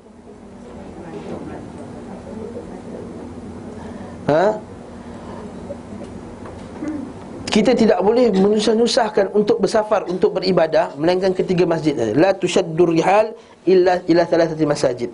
Kita ini Nabi SAW kata kita ini tidak disuruh untuk bersusah-susah payah mengambil safar melainkan ketiga masjid untuk beribadah maksudnya ni. Untuk lainlah untuk belajar. Seorang kalau untuk belajar, ustaz tu belajar lain. Para sahabat tu memang pergi belajar berjalan jauh, berialah. Saya kata untuk beribadah khas di masjid tersebut. Katakanlah, pergi mana ni? Saya nak pergi India. Sebab apa saya nak pergi ni? Saya nak sembahyang dekat masjid tu. Tak boleh. Atau sebab apa saya nak pergi Turki? Saya nak sembahyang dekat masjid tu. Topkapi tu. Topkapi Palace. Apa lagi? Masjid Sulaiman. Sulaimania tu kan? Ayah Sofia. Afwan. Topkapi tu belum mas. Saya nak pergi ke Turki, saya nak sembahyang masjid tu telah dibuka. Tak boleh. La tushaddur rihal. Tak boleh. Kecuali kalau kita berziarah pergi Turki, alang-alang kita pergi masjid tu sekali, kita solat kat masjid tu, lain cerita.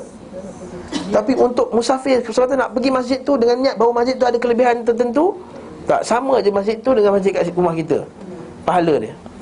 Kecuali tiga masjid: Masjid Haram, Masjid Nabawi, Masjid Al-Aqsa. Betul lah setengah orang kata pergi mana ni? Nak pergi Karbala. Mana boleh. So apa nak pergi ni? Saya pergi ke Yaman, nak pergi kubur Nabi Hud untuk rangka untuk beribadah. Tak boleh.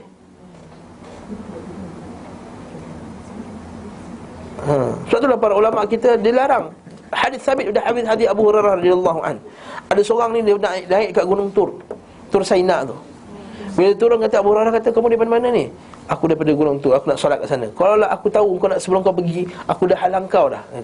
Aku takkan kasih kau pergi, sebab Nabi kata tak disuruh untuk pergi beribadah melainkan beribadah di tempat-tempat yang khas melainkan ketiga masjid ni: Masjid Haram, Masjid Aqsa, Masjid Nabawi. Ni buat ahli bid'ah, dia ada pergi dekat tempat sekian, dekat kubur dekat Bihun, pergi dekat kubur Imam Syafi'i dekat Mesir, pergi dekat kubur sekian-sekian dekat Syria, dekat Iran, dekat Pakistan, kubur wali-wali tertentu, pergi dekat makam Habib Noh kat Singapura untuk beribadah kat situ. Mana boleh haram. Tak setakat pergi melawat tu tak boleh. Makam Habib Noh Mana-mana dah boleh. tak pergi melawat, bukan niat ibadah tu, tak faham tak? Pergi melawat boleh. Saya nak pergi mana? Saya nak pergi Turki, saya nak tengok Golden Horn, apa Cape of Golden Horn, entah apa nama dia. Saya nak tengok tu. Saya nak tengok Europe dan Asia serentak. Contohnya lah orang berjalan kan. Macam tu lah dia. Saya nak pergi mana? Saya nak pergi tapi contoh nak pergi ke mana lagi? Mesir, saya nak tengok piramid. Lalang tu nak pergi Mesir, tapi jangan niat tengok piramid je. Nak buat apa? Pergi tengok kubur Firaun buat apa? Tempat Allah Ta'ala bagi azab buat apa? Jadi tempat-tempat ni kalau pergi negara kafir tu ada isu lain pula. Sebagai ulama' dia melarang berziarah, bersiahah, berlancung ke negeri kafir. Sebagai ulama' dia meletakkan hukum tak boleh melancung ke negeri kafir. Apatah lagi kalau confirm dah negeri kafir tu musuh-musuh Islam kan, tak bagi buat masjid, tak bagi orang pakai tudung, tak bagi ini, tak bagi itu semua, kecuali dengan rangka untuk ibadah, untuk dakwah. Kecuali rangka untuk berdakwah, itu boleh. Kalau pergi Perancis nak pergi dakwah, boleh. Ini memang susah sikit lah orang terima fatwa ni kan. Kalau kita dah biasa kan cuti-cuti kan, Wallahualam, ziarah saudara kat sana ke, atau nak tengok orang Islam, nak mengumpul satu rahim dengan orang Islam kat sana, itu lain cerita. Saya nak pergi Kemboja nanti tahun depan, kita nak apa, nak tengok apa projek yang kita boleh buat kat sana. Contohnya Kemboja negara kafir, tapi kita nak ziarah saudara Islam kita kat sana, itu lain cerita. Ada pun semata-mata nak pergi jalan-jalan habiskan duit. Banyak fatwa ulama' yang saya baca lah, setakat yang saya baca lah, tidak membenarkannya. Ustaz, bukankah Allah Ta'ala kata dalam Quran, jalanlah di muka bumi ini, fasihu fil ard. Ayat tu ayat umum. Bila ayat umum ni perlu dia ambil pada hukum-hukum yang khusus yang Nabi tak kasih pergi, yang apa Nabi apa melarang kita bantu orang kafir, apa menyebabkan kita rosak agama kita duduk sana. Bukankah kita pergi sana tempat yang fasad, arak diminum secara terang-terangan, khinzir dimakan, zina berleluasa. Kita pergi Perancis contohnya, tengok orang cium kiri kanan apa semua. Wallahu ta'ala alam bisawab. Jadi kalau kita nak ziarah orang lah katanya, ziarah orang ada sebab syar'i lah, sebab yang syar'i. Wallahu ta'ala alam bisawab. Dah jumpa dah 40 50 kan 500 tak hadis daripada Abu Darda. Ya, hadis tu riwayat siapa? Bukhari ke, Muslim ke? Riwayat Ahmad. Sahih. Itu dia Ahmad tidak sahih. Riwayat Ahmad ada yang tak sahih. Dia asal dari Abu Darda. Okey, apa nanti kita check balik.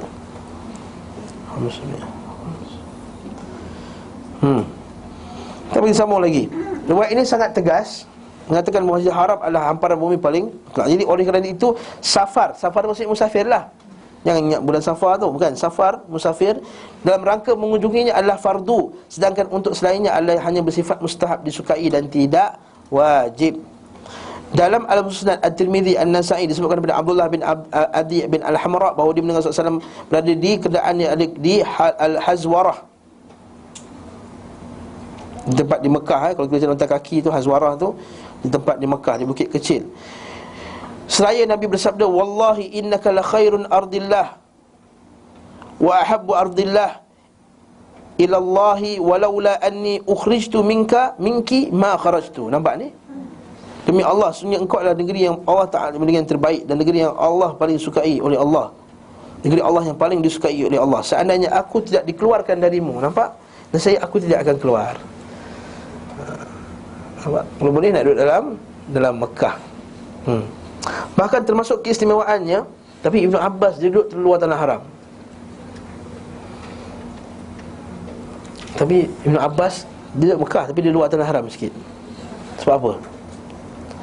Sebab dia takut termasuk dalam ayat Allah, wa man yurid fihi bi'lihadin nudhikhu bi'adzabin alim. Siapa yang berniat nak buat jahat dalam Mekah tu, kami akan azab dengan azab yang pedih. Sebagai ulama kata apa? Dalam Mekah tu niat jahat pun dah berdosa dah. Kalau kat luar Kalau dekat luar, niat jahat, tak buat lagi, tak dosa lagi. Ayat tu, siapa yang nak buat, yurid fihi bi ilhadin, siapa yang nak buat jahat, kami akan azab dengan azab yang pedih. Jadi sebagian ulama dia anggap bahawa kat dalam tu niat jahat pun dah kena azab. Macam mana pula kalau orang curi selipar, curi duit, tipu, tipu kata dapat City Star, tapi dapat rupanya 1 star je hotel. Tipulah tu. Sebenarnya kata kita ada masalah ni, bukan masalah, dia nak untung lebih contohnya. Nipu jemaah, buat bid'ah dan lain-lain lagi lah, wallahu a'lam. Bahkan termasuk keistimewaannya adalah keberadaannya sebagai kiblat bagi semua penghuni bumi. Tak ada di atas bumi ini kiblat selain daripada Kaabah. Siapa jadikan kiblat selain daripada Kaabah, maka dia berdosa besar, bahkan boleh termasuk dalam bid'ah dan boleh jadi takut-takut jadi kufur. Haram menghadap tanah haram walaupun membelakanginya ketika buang hajat meskipun berada di dalam bangunan. Ini pula. Bila kita buang air kecil, Nabi SAW kata la tastaqbilu qiblah wala tastadbiruha. Jangan kamu menghadap dan jangan kamu idza ata ahadum al-qa'id fala tastaqbilul qiblah wala tastadbiruha. Jangan kamu menghadap kiblat, jangan kamu membelakangkannya. Maksudnya tak faham. Masuk toilet, macam orang lelaki dah tu lama sekali nampak benar dia menghadap, kan? Menghadap. Depan tu kiblat tak boleh, belakang pun tak boleh. Jadi kiri dan kanan macam ni. La tastaqbilu qiblah wala tastadbiruha.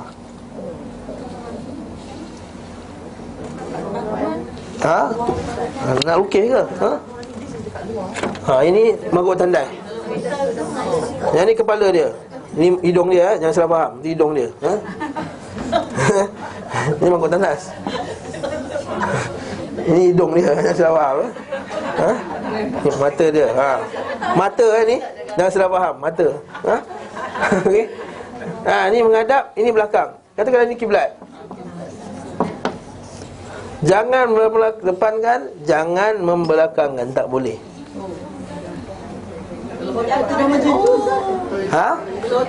Orang lelaki bukan tak boleh kencing menghadap sini. Tembok je lah bawah ni. Orang lelaki boleh lah tembak sana. Perempuan nasib lah kita kata. Abu Ayyub Al-Ansari, dia kata kami pergi ke Syam. Kami pergi ke Syam dan kami mendapati tandas kami membelakang kiblat. Lalu kami mengubahnya dan nastaghfirullah, dan kami minta ampun kepada Allah Ta'ala. Jadi tuan-tuan, kalau ada duit, buat renovation. Kalau rasa tak ada duit, tak payah buat renovation. Saya ingatkanlah sikit badan macam mana pun. Wallahu a'lam. Di sana ada satu lagi hadis dalam Sahih Bukhari. Dari Ibnu Umar radhiyallahu an. Dia kata satu hari aku panjat rumah aku. Tak ada dia nak betulkan rumah dia ke apa ke. Dan aku ternampak Rasulullah SAW di antara dua batu, dan Nabi memandang ke arah Baitul Maqdis. Maksudnya sebelah mana tu?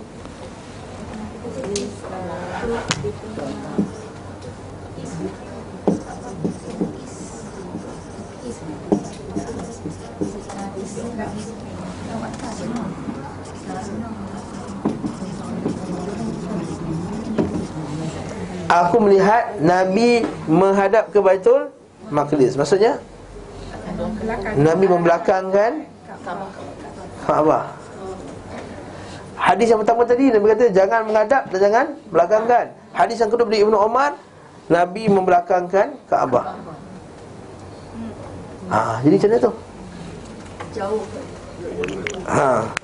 Jadi sebagai ulama bincanglah masalah ni, dalam masalah fiqh ni. Sebahagian banyak Syafi'i kata yang haram itu adalah bila di tempat yang terbuka, open space.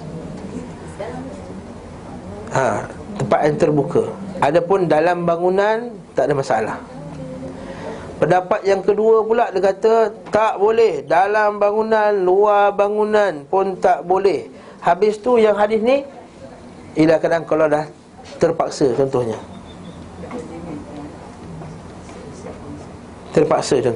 Contohnya tadilah toilet tu orang perempuan memang tak boleh nak ngadap kiri dan kanan.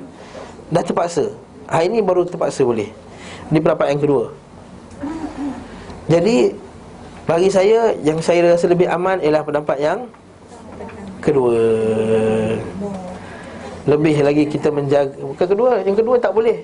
Bangunan pun tak boleh, luar pun tak boleh, kecuali dalam keadaan terpaksa. Sebab ada hadis Abu Ayyub tadi. Hadis Abu Ayyub tu yang kata kami pergi sana dan tandas kami menghadap dan belakang ke kiblat, dan kami mengubahnya, wa nastaghfirullah, dan kami minta ampun kepada Allah. Dan kami ubah tandas kami, maksudnya kami ubah. Kalau anda tak boleh ubah, kalau dalam bangunan boleh, kenapa Abu Ayyub kata kami mengubahnya? Tandas inilah sebagai ulama memandang bahawa dalam dan luar. Dan antara ulama yang memandang bahawa dalam pun tak boleh, luar pun tak boleh ialah Ibnu Qayyim. Nampak dia kata apa tajuk buku ni? Haram menghadap tanah haram maupun membelakanginya ketika buang hajat meskipun sedang berada dalam bangunan. Sebab Ibnu Qayyim ambil pendapat ni, dan saya taklid kepada Ibnu Qayyim dalam masalah ni.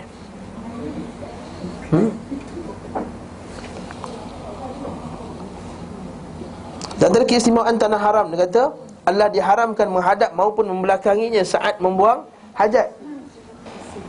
Dan hal ini tidak berlaku pada negeri-negeri lainnya.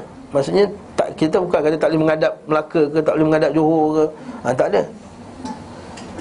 Mazhab paling benar dalam masalah ini, dapat kata mazhab paling benar, seolah-olah Ibnu Qayyim nak kata ada pendapat-pendapat yang lain juga. Okey. Nampak dia kata mazhab yang paling benar. Dia tak kata mazhab yang paling sunnah. Kenapa saya sebut benda ni? Sebab dalam perbezaan khilaf mazhab, tak boleh kita kata pendapat ni lebih sunnah daripada pendapat yang lain. Kita boleh kata pendapat ni lebih benar. Ya, betul, tak boleh kata apa. Yang mana ustaz, mana lagi sunnah ustaz? Tangan letak atas dada ke tangan letak atas pusat macam ni je? Tak boleh. Yang lebih sunnah letak atas dada. Kata tak boleh kata macam tu. Yang lebih benar dalam masalah ni letak atas dada contohnya. Ataupun letak macam ni saja. Wallahu ta'ala alam. Yang mana ada perbezaan khilaf antara mazhab, yang mana para sahabat pun berbeza pendapat. Adapun kalau bid'ah, cakap dah bid'ah, senang cerita. Okey? So jadi ustaz yang letak tangan ni mana yang saya ambil pendapat wallahu alam atas pusat lah.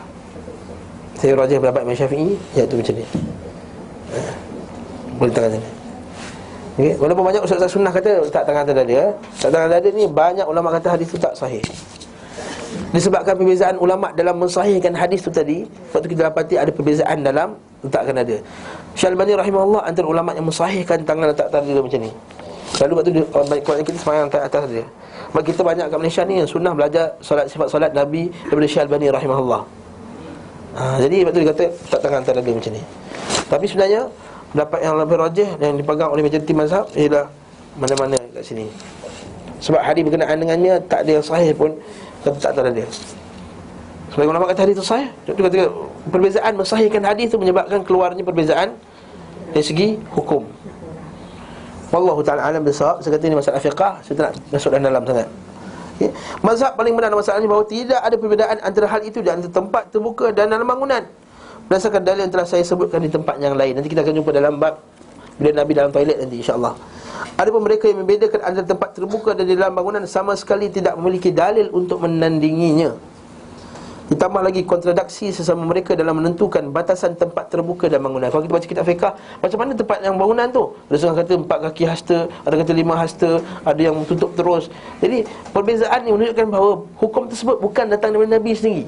Hukum tersebut ialah ijtihad daripada para ulama. Jadi atas tu Ibnu Qayyim kata tak, dalam bangunan sama, luar bangunan sama. Habis tu hadis Ibnu Umar tu macam mana? Dia kata itu dalam keadaan terpaksa. Sama juga macam Nabi kencing berdiri. Asal hukumnya Aisyah kata siapa yang kata Nabi kencing duduk maka dia bohong.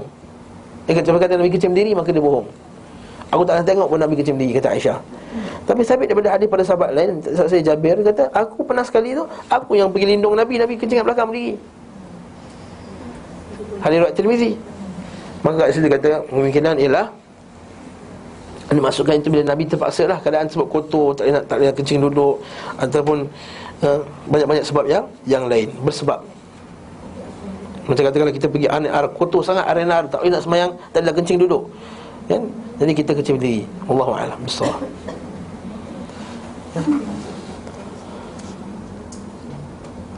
Akan tetapi di sini bukan tempat untuk memaparkan hujah-hujah dari kedua pihak. Kitab ni bukan kitab fiqah. Nak bincang masalah ni kita baca kitab fiqah. 10 minit lagi. Masjidil Haram adalah masjid pertama dibangun di muka bumi. Keistimewaan lain daripada tanah haram, bahawa Masjidil Haram adalah masjid pertama dibangun di muka bumi. Seperti yang disebutkan dalam hadis sahihain daripada Abu Dzar Al-Ghifari, ia berkata, aku bertanya kepada Rasulullah SAW masjid pertama yang tentang masjid pertama yang dibina dibangun di muka bumi ini, maka beliau SAW bersabda, Masjidil Haram. Aku berkata, kemudian yang mana? Dia menjawab, Masjidil Aqsa. Aku berkata, berapa lama jarak antara keduanya? 40 tahun. Hari ini menimbulkan kemusykilan bagi orang yang tidak mengerti maksudnya. Telah diketahui bahawa Sulaiman bin Daud AS adalah orang yang pertama membangun Masjid Al-Aqsa, sementara antara diri dengan Nabi Ibrahim lebih dari 1000 tahun. Sebab dia ingatkan Nabi Ibrahim yang bina Kaabah. Sebenarnya apa? Nabi Ibrahim bukan yang membina Kaabah. Sungguh ini adalah gambaran kebodohan orang yang mengucapkannya.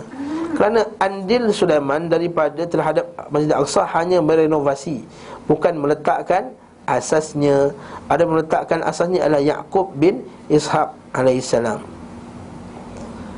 Setelah Nabi Ibrahim alaihissalam membangun Kaabah dengan jarak waktu yang sama disebutkan. Yaqub bin Ishaq. Jadi Yaqub lah, Yaqub yang bina Masjid Aqsa tu dengan sempurna. Nabi Sulaiman hanya meletakkan asasnya. Dan perkara yang menunjukkan keutamaannya bahawa Allah Ta'ala mengabarkannya adalah Ummul Qura. Itu Ummul Qura tu, Ummu maksudnya ibu kan. Jadi maksudnya ibu segala negeri. Semua negeri mengikut kepadanya dan merupakan cabang darinya, sedangkan ia adalah asal dari negeri-negeri lain. Sebab apa dia asal? Dia asal, sebab apa Mekah asal? Kan Nabi Ibrahim Ibrahim jumpa dengan Nabi Adam jumpa dengan Hawa dekat Arafah, seperti yang dikatakan lah. Dekat Jabal Rahmah tu lah, seperti orang buat benda-benda kan.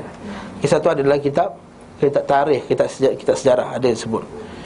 Jadi kat situlah asalnya perkampungan Nabi Adam dengan Khadijah. Dengan Hawa. Dan keluar anak dan keluar semua apa semua. Seterusnya macam itulah. Kemudian mungkin badar tersebut ditinggalkan. Kemudian akhirnya Mekah jadi satu lembah yang tak terkenal. Sehinggalah pada zaman Nabi Ibrahim AS. Kedudukannya sama seperti yang dikabarkan oleh Nabi SAW tentang surah Al-Fatihah, seperti Ummul Quran, iaitu ibu segala Al-Quran, di mana tidak ada tandingan baginya dalam kitab-kitab ilahi. Macam itu Fatihah, surah yang paling hebat dalam Al-Quran.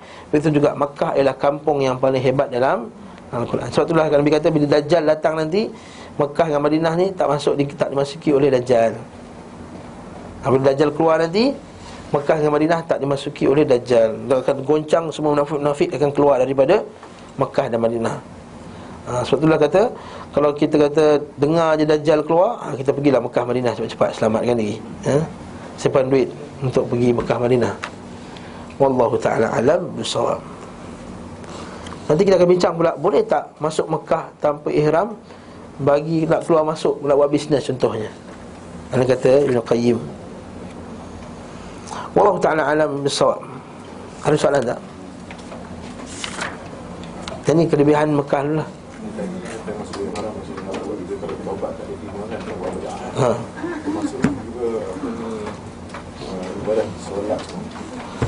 Wallahu ta'ala alam. Hadis sebut taubat.